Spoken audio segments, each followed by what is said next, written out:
देलक होई सखी रे गाला में चुमा लेलक। मां सरस्वती रिकॉर्डिंग स्टूडियो शिवनगर घाट दरभंगा। सिंगिंग बाय मनीष दीवाना। 500 के नोट देलक होई सखी रे गाला में चुमा लेलक। 500 के नोट देलक होई सखी रे गाला में चुमा लेलक। कहै कमर हिला कोनी लहंगा उठा छौरा चश्मा लगा के तकलक। 500 के नोट देलक होई सखी रे गाला में चुमा लेलक। 500 के नोट देलक होई सखी रे गाला में चुमा लेलक।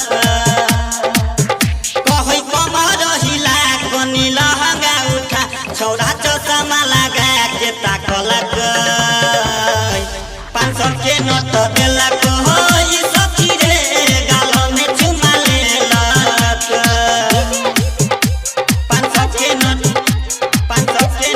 देलक होई सखी रे गाला में चुमा लेलक।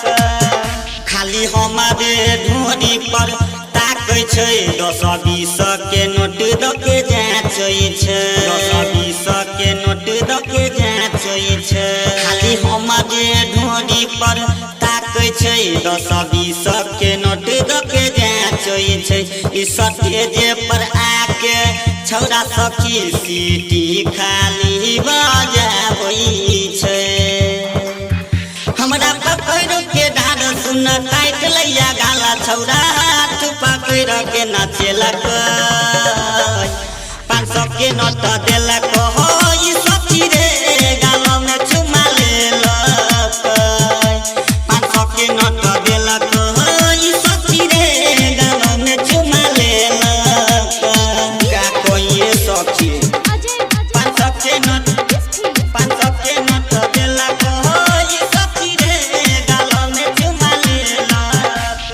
देख चढ़ल जवानी हमर पागल छै मजा मारे खातिर पीछा लागल छै। मजा मारे खातिर पीछा लागल।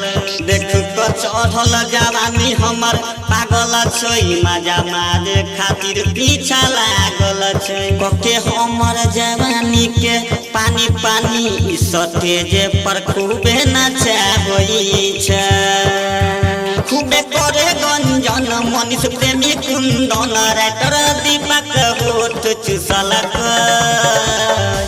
500 के नोट देलक होई